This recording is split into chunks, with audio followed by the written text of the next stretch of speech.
This video is some of the destruction of a home in Rochester. This is Alan Cooper. He is originally from England, and this is his wife, Katherine. And along with their 2 daughters, they wanted to go back to his home in the UK to visit family. They needed someone to take care of their 2 cats, 3 dogs, and the family rabbit.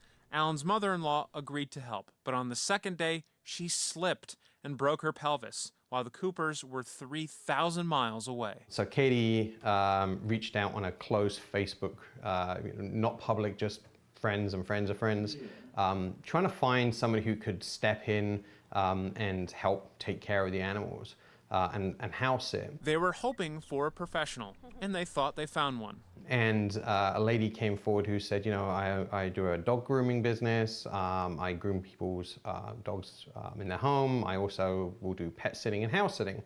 And it seemed fantastic. Under the stress of being so far away and the inability to vet the woman properly, the Coopers accepted her offer. So we paid her via Venmo and thought everything was fine.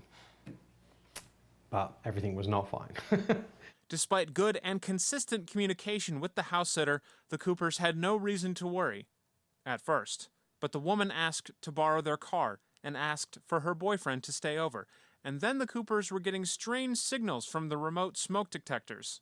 And on the drive home, the smoke detectors were sending signals, and the car was left in horrible condition. Full of rain. It smelled like feces. Yeah.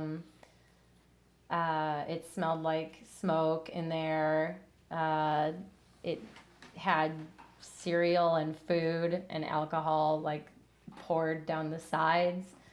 My heart was already began racing at that point. But then they stepped inside their home.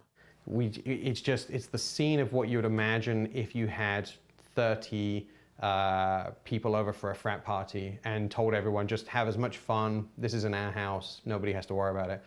You'd think that there had been a massive party because there was food on the walls, there was food on the ceiling.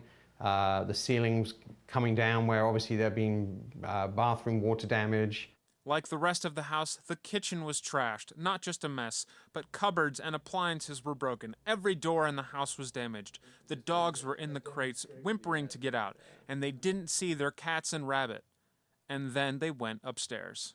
There's stains of the grossest stains across a mattress. Just unimaginable. All of our drawers have been rifled through. Underwear been taken out. And used. Somebody been wearing Katie's clothes and underwear. They got their daughters out of the home and called police immediately. They took care of their dogs, cats. Well, the cat litter trays hadn't been emptied probably in the whole 2 weeks. Time. There was a bag of meat in one of the cat litter trays that was covered in maggots. And there's flies all throughout the house. Flies too. everywhere. And now that it's all over. Incredulous, I would say, initially.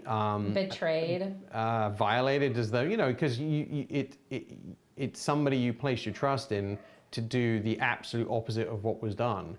I mean, other than the fact that the dogs are alive, if it wasn't for the fact that the dogs, it would have been probably better if we just let people break in and squat in our house, because at least then the whole action would have been criminal. These were people we invited in as guests. You just feel really betrayed, violated. Yeah. These people took advantage of us when we needed help.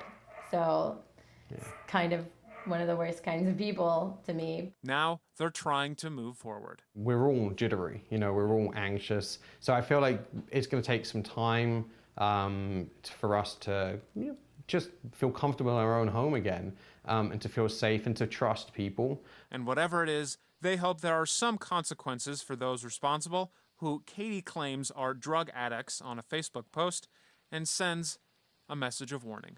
I think our biggest motivation is we just want people to be aware, because so it doesn't happen to anyone else. A cautionary tale. So.